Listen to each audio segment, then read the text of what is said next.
Amados irmãos, então vamos continuar agora com a parte 2 do estudo da lição de número 8 da Escola Bíblica Dominical, CPAD, quarto trimestre, a teologia de Zofar, o justo não passa por tribulação. Estudamos na parte 1 a introdução e a primeira parte. Agora vamos estudar a parte 2 e a parte 3 e a conclusão. A conversão como resposta à aflição. Purificação moral. Nos versículos 13 e 20 do capítulo 11, Zofar conclui seu discurso sobre a situação de Jó. Ele não tem dúvida de que o patriarca está em pecado e por isso a única forma dele restabelecer é por meio de uma purificação moral. Jó, portanto, conclama Jó arrependimento e conversão. Ele enumera 3 passos para que isso aconteça: conduta correta, oração e renúncia ao pecado. Então, segundo Zofar, se Jó cumprisse essas condições, reconhecendo que estava em pecado, Deus o restauraria de sua miséria. Tentando a ideia de arrependimento, Zofar é mais de natureza externa do que interna. O que está em vista é uma teologia do moralismo salvífico em vez da graça divina. Nesse aspecto, o arrependimento não passava de um mero ritual. Na teologia de Zofar, a simples prática desses ritos traziam consigo o poder de conferir o favor divino. Na verdade, isso era o que se conhece hoje como legalismo religioso. Pastor, tem etapas para arrependimento? Para me arrepender, eu tenho que fazer isso, depois mais aquilo, e depois aquilo, e aí Deus então me justifica por aquilo. Olha só, antes de qualquer coisa externa, por exemplo, você que é membro da igreja, para que eu, pastor, por exemplo, veja, eu vou agir assim que o pastor vai ver que eu me arrependi de alguma coisa que eu fiz. Ou então chegar ao pastor, como é que eu faço? Não, meu amado irmão. A primeira coisa para que nós não estamos falando que Jó tinha feito. Veja bem, a ideia do Zofar, Jó não tinha pecado oculto para pedir perdão. Mas digamos que Jó tivesse, isso é hipotético, não havia. A primeira coisa que tem é o arrependimento dentro do seu coração. Porque não adianta eu passar uma fórmula, alguém passar uma fórmula, algum teólogo passar uma fórmula. Porque acontecia no Antigo Testamento. Qual era a fórmula do Antigo Testamento? Oferecer animais. Pecou, roubou alguma coisa a alguém lá, pegou alguma coisa que não era seu. Ia lá, oferecia tal animal, o sacerdote, o animal fazia aquele ritual todo, estava com seu pecado perdoado. No dia seguinte, o sujeito ia lá, ou se não fosse no dia seguinte, daqui a uma semana, ia lá, roubava outra coisa. Ia lá, oferecia o animal. Tal. Então chegou uma hora que Deus falou através dos profetas que não estava mais satisfeito com aquilo. Ele quer obediência em vez de sacrifício. Lá em Isaías, se não me engano, 57, por ali, Deus fala do jejum. Qual o jejum que me agrada? É o jejum do 7º mês, do 3º mês. Ele tinha lá o jejum ritual. Tal mês, jejua, tal, faz, acontece. Aí não é soltar a ligadura, não é daquele que está preso, não é fazer uma... Então, Deus quer ações que venham de dentro do coração, não fora. Ah, pastor, mas eu não vou demonstrar? Sim, meu amado, você vai demonstrar, mas não para o homem ver. Antes de tudo, Deus tem que saber o que está dentro do teu coração. Muitos por fora pedem perdão. Por exemplo, se está com inimizade com outra pessoa, vai lá e pede perdão, pede desculpa, perdoa-me, eu te amo. Mas dentro do coração ele está com a mágoa. Não pode. Então, existem muitas situações que não são essas que Zofar apresentou. Ele deu 3 pontos. Olha, se você precisa conduta correta, depois oração e depois renúncia ao pecado. Precisamos disso? Precisamos, é lógico. A questão não precisa de uma conduta correta? Sim. Uma conduta correta segundo a palavra de Deus. É a Bíblia que nos orienta. Porque ainda hoje há resquício de algumas situações. Olha, aquela roupa que tu colocar, tem a roupa santa, a roupa pecadora. É lógico que nós, cristãos, não vamos andar de qualquer maneira. Existe uma certa situação, mas as pessoas começam a colocar, eu faço assim, então eu sou santo, você não faz, você é pecador. E vai uma série de coisas, meu amado. Não é isto que Deus quer de nós. Oração, todos nós precisamos orar. Todos nós precisamos buscar a Deus. Renúncia ao pecado, todos nós precisamos renunciar ao pecado. Todos nós precisamos abandonar os nossos erros. Mas isso tem que primeiro ser na atitude do coração. Agora, voltando para a lição. Era essa a questão de Jó? Era isso que Jó precisava? Jó estava nessa situação? Não. Não precisava orar a Deus todo dia, ter uma conduta correta, se porventura se pecar, se arrepender? Sim. Mas não era o caso dele estar passando por aquilo que ele estava passando. Não era esta situação. Não era por causa disto que ele estava passando aqui. E aí nós vemos a ideia errada do sofá e a ideia que nós não podemos ter. Olhar para alguém e dizer, olha, corrige a tua vida aí, faz isso certinho aqui, e aí Deus vai te abençoar. Né? Deve ter alguma coisa errada na sua vida. É o que nós estamos falando no outro ponto, falamos nesse aqui. Cuidado com o julgamento. Quem julga é Deus, ele um dia vai julgar a mim, a você, a todos nós. E aí vai dizer o que está dentro do coração, que vai aparecer e surgir para todas as pessoas. Segundo, é possível negociar com Deus? Pergunta sensacional. Né? Estudiosos destacam que Zofar tenta induzir Jó a negociar com Deus a fim de ser livre de suas dificuldades. É exatamente isso que Satanás desejava que Jó fizesse. O diabo acusou Jó de ter uma fé interesseira, com base nas promessas de prosperidade em troca de sua obediência. Se Jó tivesse seguido o conselho de Zofar, teria feito exatamente o que o inimigo queria. Não tem negociação com Deus, meu amado irmão. Não tem negociação com Deus. Eu não tenho que fazer nada para Deus me retribuir. Eu faço por gratidão e não para retribuição. Porque eu não tenho como pagar a Deus. Deus, como diz lá em Ageu, é dono do ouro e da prata. Dono do ouro e da prata não é o Banco Mundial. Dono do ouro e da prata não é os Estados Unidos da América, a nação mais rica do mundo. Não é a China, que agora está crescendo aí, não é a Organização Mundial do Comércio, não é isso, não é. Quem é o dono do ouro da prata é o Deus que nós servimos. Nós cremos nisso. Nós não cremos, nós não somos ateus, nós não somos materialistas que cremos no dinheiro. Nós cremos um Deus vivo e verdadeiro, que Ele é o dono do ouro da prata. O homem não consegue entender isso. Então acha que isso é aquilo. Então o que eu posso dar para Deus para que Ele possa me devolver?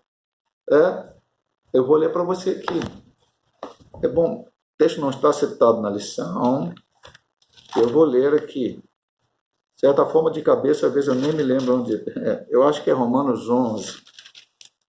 Exatamente, estou certo. Qual a profundidade da riqueza a partir do 33? Tanto da sabedoria como a ciência de Deus. Quão insondáveis são os seus juízos, quão inescrutáveis os seus caminhos. Porque quem compreendeu entende do Senhor. Pergunta. Igual eles faziam pergunta a Jó. Aqui, Paulo está usando essa linguagem também, quase que poética aqui para entender. Ou quem foi seu conselheiro? Ou quem lhe deu primeiro a ele para que lhe seja recompensado? Porque dele, por ele, para ele são todas as coisas, glória, pois, a ele eternamente. Amém. Quem deu a ele primeiro? Então, eu posso dar algum bem material para Deus me... eu dou o dízimo, e Deus me dá... Mas ele é dono do ouro da prata, ele precisa de... É mais correto, a gente fala até de dízimo. Deus te deu 100%, meu amado irmão. Se você acordou de manhã, você teve saúde, o teu patrão, ou se você mesmo é o patrão, vamos dizer, você é o dono da firma, se Deus te deu condições financeiras para abrir uma firma, ou se você trabalha numa firma e Deus deu a condição ao patrão abrir, foi Deus que está dando todas as condições para que aquilo acontecesse, e você chega, você trabalha, no final do mês, você ganhou aquele dinheiro, foi Deus que te deu. Aí você devolveu 10% a ele em dízimo, você está devolvendo, você não está dando nada, não está pagando nada. Então jamais tem troca com Deus. É possível negociar com Deus? A resposta para mim é não.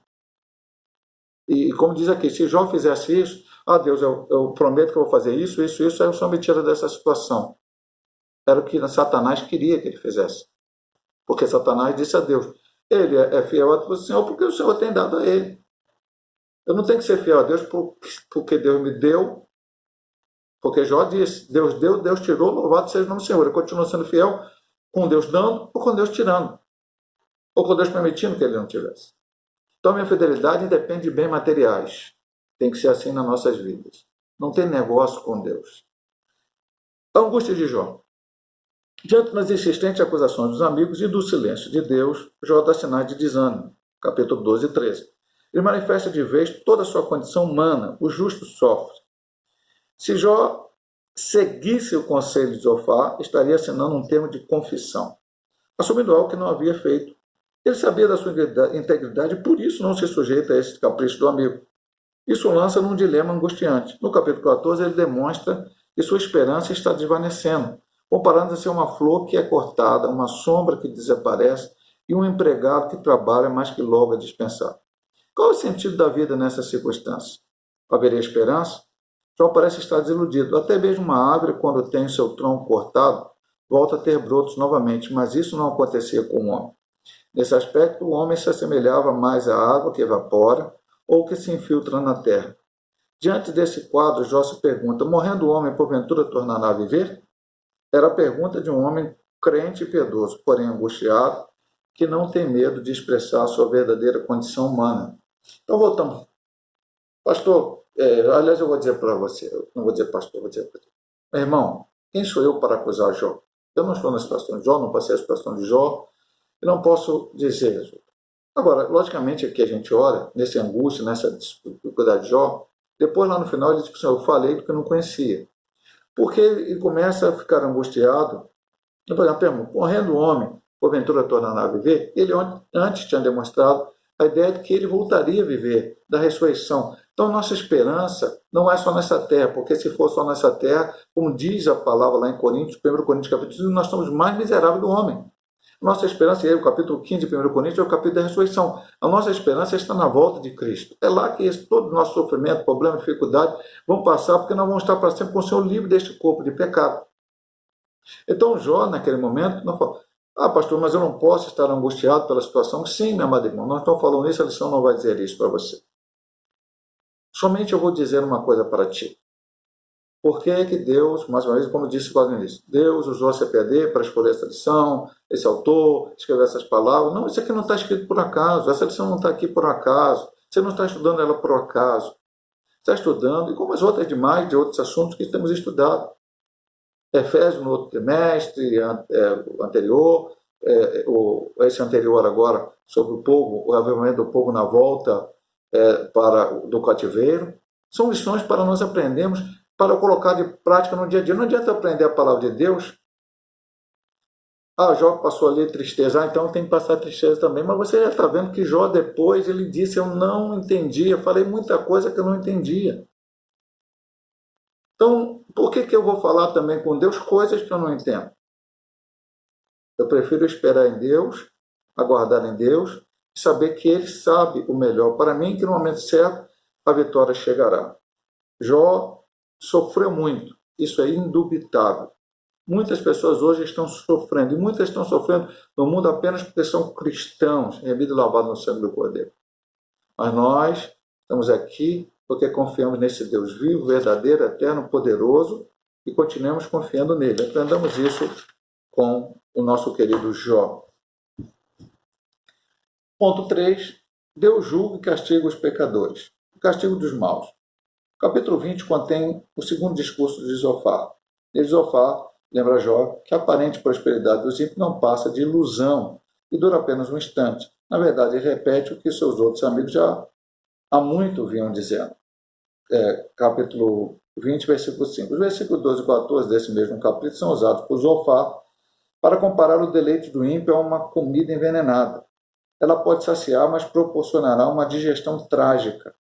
Dessa forma, tudo que o ímpio adquiriu de forma desonesta e pecaminosa terá de devolver e restituir. Esse ímpio terá como adversário o próprio Deus, que o julgará e punirá. Então,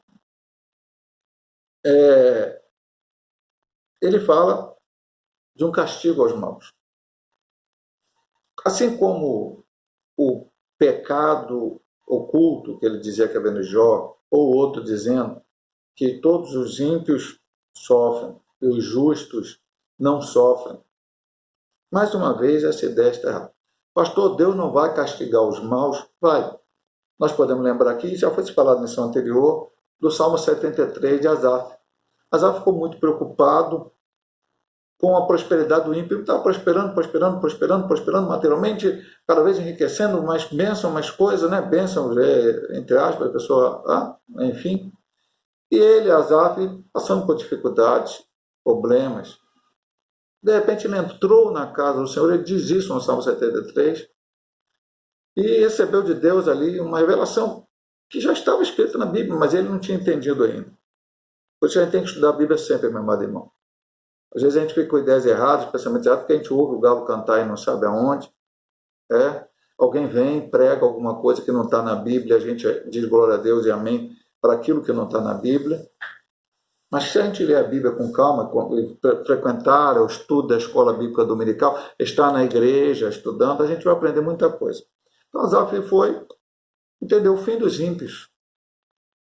Se o ímpio não se arrepender, ao final da sua vida, com toda a prosperidade material, com tudo que ele possa ter, e tem mesmo, muitas vezes, ele vai perder a sua salvação. E se por acaso o servo de Deus, né? Não por acaso é maneira de falar, se na vida do servo de Deus, fiel, ele não prosperar materialmente, ele continuar com lutas, problemas, dificuldades, enfermidades, como todos os homens de Deus passaram, o próprio apóstolo São Paulo passou uma dificuldade, Pedro, João, Tiago, todos eles, ele permanecer fiel, ele vai para o céu.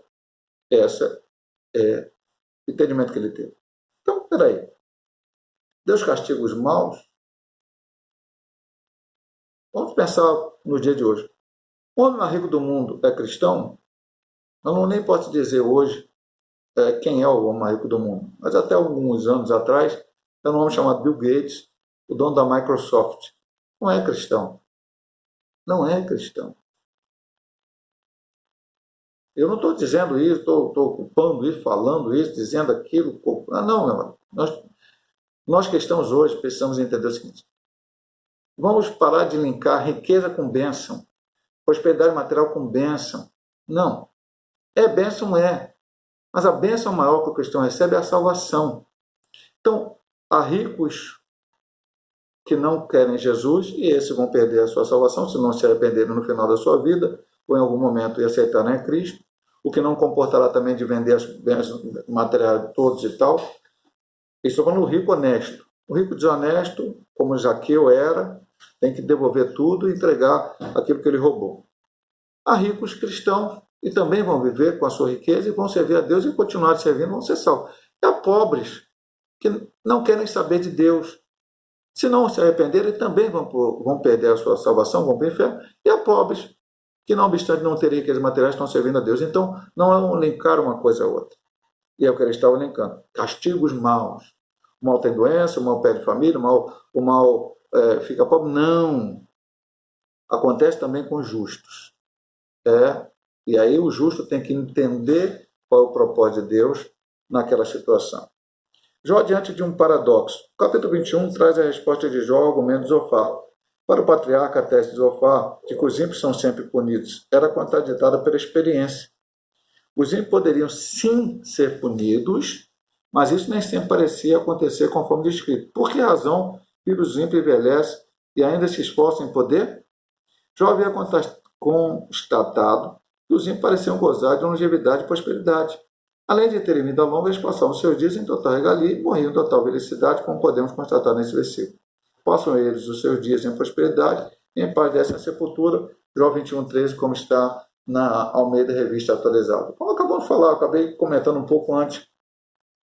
É o que a gente vê no dia a dia.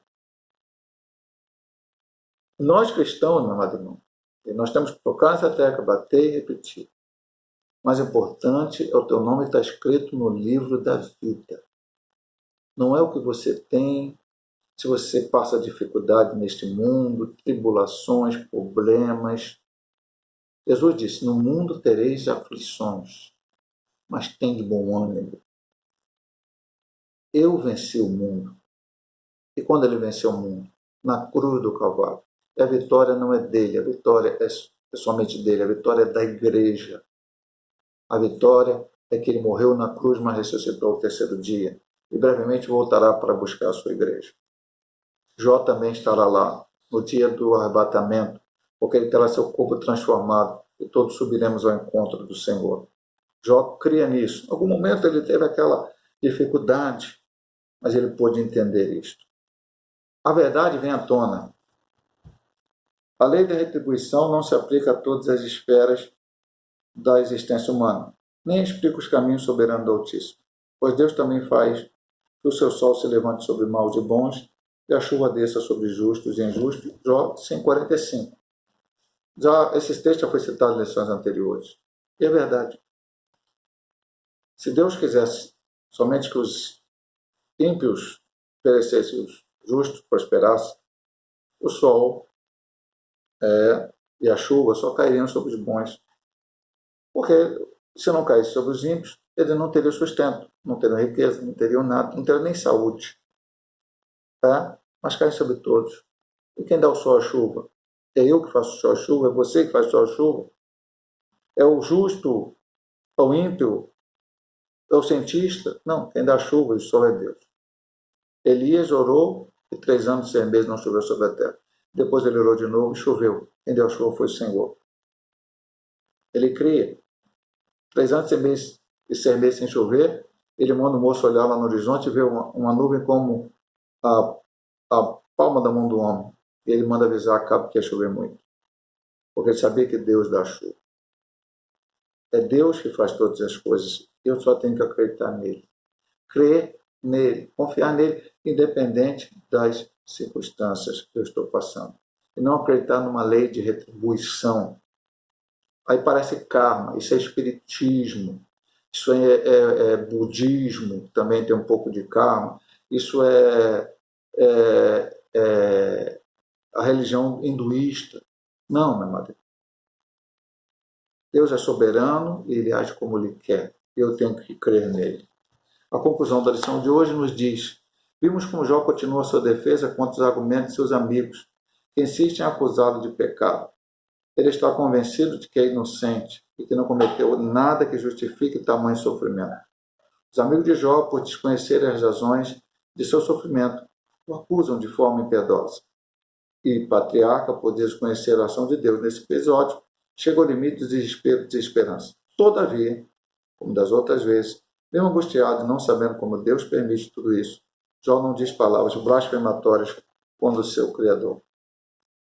E essa é a lição que temos que aprender com Jó. Não só essa lição, esse trimestre todo. Jó perdeu tudo que um homem possa perder. Só não perdeu a sua vida. Ele continuou fiel. Ele não entendia. Como hoje você pode não entender também. Você pode não entender a perda de um ente querido.